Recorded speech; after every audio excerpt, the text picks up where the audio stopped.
after that happened, the affair happened, it was almost like a slap in the face for me that something had to change for us or we weren't going to stay together.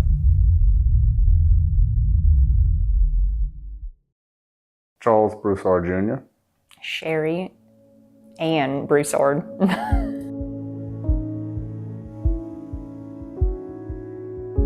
So for me, it was a little over a year ago, April going into May of 24. Yes, it's a 24.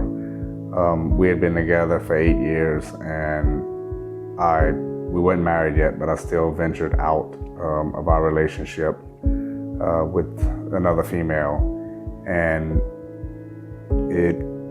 she had caught it very fast, and I knew that life that I was living, it should have never led to that.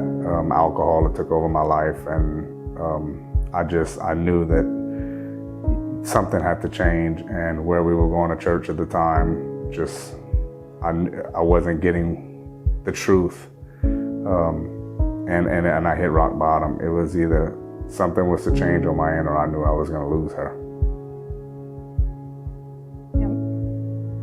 I think that was for both of us, that we knew we needed to do something, and being together all those years, we had tried everything else on our own, and there was nothing else left but to turn to God finally. With my career, it's a hard job. A lot of it I take home, and at the time, instead of getting into the Word, I was getting into the bottle. And alcohol was a temporary fix, and I'd feel good at the moment, and then I'd wake up and life was there to hit me again, and I'd go back to work, and it was a repeat thing. And with alcohol and not making mindful decisions, and social media began to take over me. Everything was just. And again, when I was doing it, yes, it was fun, but then I'd wake up the next morning and reality was right back. The world was fun, but it wasn't lasting. It was very minimal. And when that incident happened in April, it was rock bottom for me. Going to church and being part-time for God on Sundays just wasn't enough. I knew I had to get into the Word. And I believed in, Jesus' name baptism, and I wasn't baptized in Jesus' name. It was in titles at the age of 18. And I knew that Jesus was one, and I knew that I had to get into the Word. And it was a little push from her as well, her telling me, we have to do this all in, or she was gonna walk.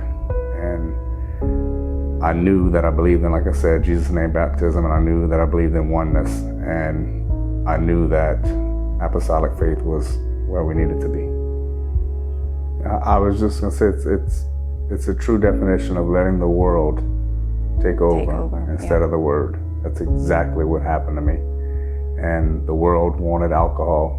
The world wanted social media, utilized where it shouldn't have been utilized. The world, that's what the world wants out of you. And when I turned it all the way, we walked into Pentecostals of Lafayette in August. So 4 months later, we walked into Pentecostals of Lafayette for the first time, and we've never went anywhere else. And if we miss on a Sunday or Wednesday, it's because we're out of town and we're looking for a Pentecostal church wherever we go. Yep. So we don't miss. And from that day forward, we both put God first in our life, and it has truly been a blessing ever since. Yep. And for months I struggled with that, and then one day I just said, I'm not drinking anymore. I'm not going out anymore. I'm not doing this anymore. And that was when he was either gonna have to get on board too, or you were gonna have to go. I was done living that life. I am going on 14 months sober and 3 months of no anxiety medicine after being on anxiety medicine for the last 6 years. And then we went to Messiah at POA. We went to Messiah in April of 25 on a Friday. The very next Wednesday, we were both baptized in Jesus' name separately and married Friday, April 11th, 2025. In a week. What God did in our relationship is 100% miracle from God. Yeah. I mean, His hand is on this relationship, 100%. I hope they realize, whoever's watching it realizes, no matter what, it is not too late. Yeah. If you have breath left in your lungs, God will forgive you. He will put it all behind Him. And again, mine is divorce, even somebody as much as far as murder compared to somebody that lies. Sin is sin, and He's going to forgive you. Don't ever think it's too late. Yeah. Don't ever think you're too far gone, because you're not. Open the Word, be baptized in His name, repent, be baptized in His name, and He's going to provide you with His Spirit. And He says it, you shall receive my Spirit. And it's never too late, no matter what.